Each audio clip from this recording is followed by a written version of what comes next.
আসসালামু আলাইকুম। প্রিয় দর্শক, খুবই উদ্বেগজনক এবং আতঙ্কের একটি খবর। জানি না এই খবরের সত্যতা কতখানি। ভারতকে অস্থিতিশীল করতে জামায়াতের সাবেক আমির গোলাম আজমের পুত্র সাবেক সেনা কর্মকর্তা ব্রিগেডিয়ার জেনারেল আবদুল্লাহিল আমান আজমির নেতৃত্বে নাকি একটি দল গঠন করা হচ্ছে বা হয়েছে। তারা রীতিমতো কাজ করছে এবং সুইসাইড স্কোয়াড গঠনেরও কাজ চলছে তাদের পরিকল্পনায়। এই খবরটি ভারতের কোনো কোনো গণমাধ্যমে এসেছে, আমরা জানি না এর সত্যতা কতখানি। তবে খবরটি সত্য হোক অথবা অসত্য হোক, যেটি হোক না কেন, আমাদের জন্য অবশ্যই বিপজ্জনক। কেন বিপজ্জনক? সত্য বা মিথ্যে যেটি হোক না কেন, সে বিষয়ে আসছি। ভারতের অন্যতম প্রভাবশালী আনন্দবাজার বলছে, এই তৎপরতা চলছে অবসরপ্রাপ্ত ব্রিগেডিয়ার জেনারেল আবদুল্লাহিল আমান আজমির নেতৃত্বে এবং যিনি জামায়াতের প্রাক্তন প্রধান গোলাম আজমের সন্তান বা ছেলে। বাংলাদেশ সেনাবাহিনীকে কার্যত নিষ্ক্রিয় করে তিনি একটি ইসলামিক রিভলিউশনারি আর্মি গঠনের চেষ্টা করছেন। এছাড়া আনসার আল ইসলামের জঙ্গিদের দিয়ে ভারতে হামলা চালানোর জন্য আত্মঘাতী বাহিনী তৈরি করা হচ্ছে। এখানে বলা হচ্ছে প্রশাসনের অর্থাৎ বাংলাদেশের প্রশাসনের শীর্ষ স্তরের গুরুত্বপূর্ণ পদগুলোতে জামাতে ইসলামীর মনোভাবাপন্নদের বসানো হয়েছে। এই কথাটি তো অবশ্যই সত্য। আমরা তো জানি বর্তমান সরকারের উপরে জামাতে ইসলামীর প্রভাব কতটা এবং নতুন নতুন যে নিয়োগ দেওয়া হচ্ছে সেখানে কাদেরকে বসানো হচ্ছে। আনন্দবাজার বলছে, সেনাবাহিনীতে ইসলামিককরণের প্রবল চেষ্টা চালাচ্ছে মৌলবাদীরা। গোয়েন্দা সূত্র দাবি, ওই প্রক্রিয়া বাস্তবায়নে পাকিস্তানপন্থী অবসরপ্রাপ্ত এবং বরখাস্ত হওয়া সেনা অফিসারদের সঙ্গে ঘনিষ্ঠভাবে কাজ করছেন আজমি। পাকিস্তানি গুপ্তচর সংস্থা ISI এর অফিসাররা নিয়মিত বাংলাদেশে যাচ্ছেন। তারা ঢাকার মহাখালী DOHS এলাকায় একটি অফিস তৈরি করেছেন। আমরা জানি না এই ধরনের কোনো বিষয় ঘটছে কিনা, তবে পাকিস্তানি গোয়েন্দাদের, পাকিস্তানি কর্মকর্তা, পাকিস্তানি রাজনীতিবিদদের বা মন্ত্রী পরিষদের সদস্যদের যে বাংলাদেশে যাওয়া আসা বেড়ে গেছে সাম্প্রতিক সময় বা গত এক বছরে, যেগুলো চোখে পড়ার মতন, এই বিষয়গুলো তো আমরা জানি। বলা হচ্ছে, জুলাইয়ের শেষ সপ্তাহে করাচি বন্দর থেকে সরাসরি অস্ত্র ও বিস্ফোরক নিয়ে একটি জাহাজ বাংলাদেশে পৌঁছায়। ধারণা করা হচ্ছে ISI এর সহযোগিতায় আমেরিকার তরফে আরাকান আর্মির জন্য এই অস্ত্র পাঠানো হয়েছিল। এবং আনন্দবাজার দাবি করছে 3টি লক্ষ্য নিয়ে মূলত কাজ করছেন অবসরপ্রাপ্ত ব্রিগেডিয়ার জেনারেল আবদুল্লাহিল আমান আজমি। তার মধ্যে একটি হচ্ছে সেনাবাহিনী এবং DGFI-কে ধ্বংস করে ইসলামিক রিভলিউশনারি আর্মি গঠন করা। কথিত ইসলামপন্থী কয়েকটি দলের কয়েকজন নেতা এই পরিকল্পনার অংশ।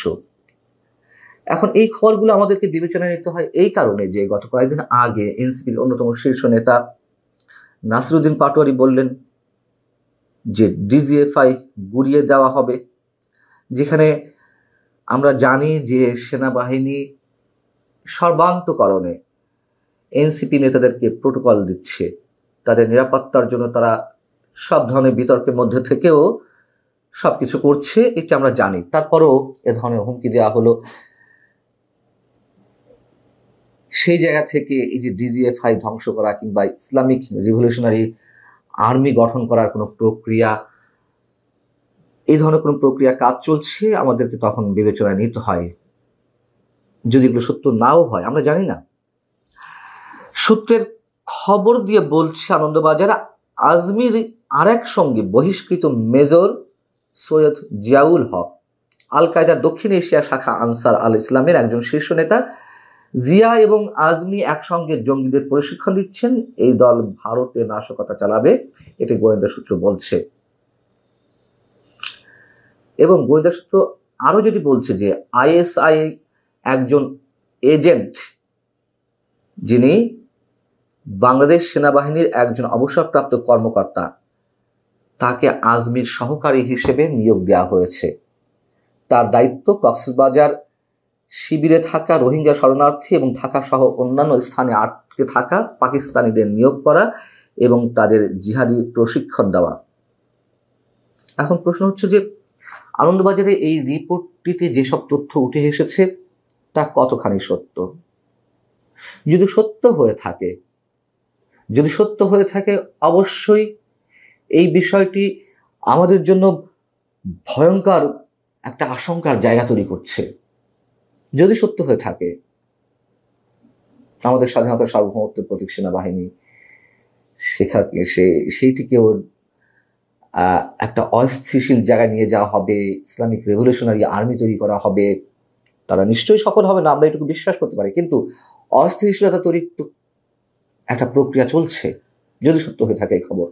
একই সঙ্গে ভারতে আক্রমণ করে বা নাশকতা চালিয়ে তারা কতটুকু সফল হবে আমরা জানি না।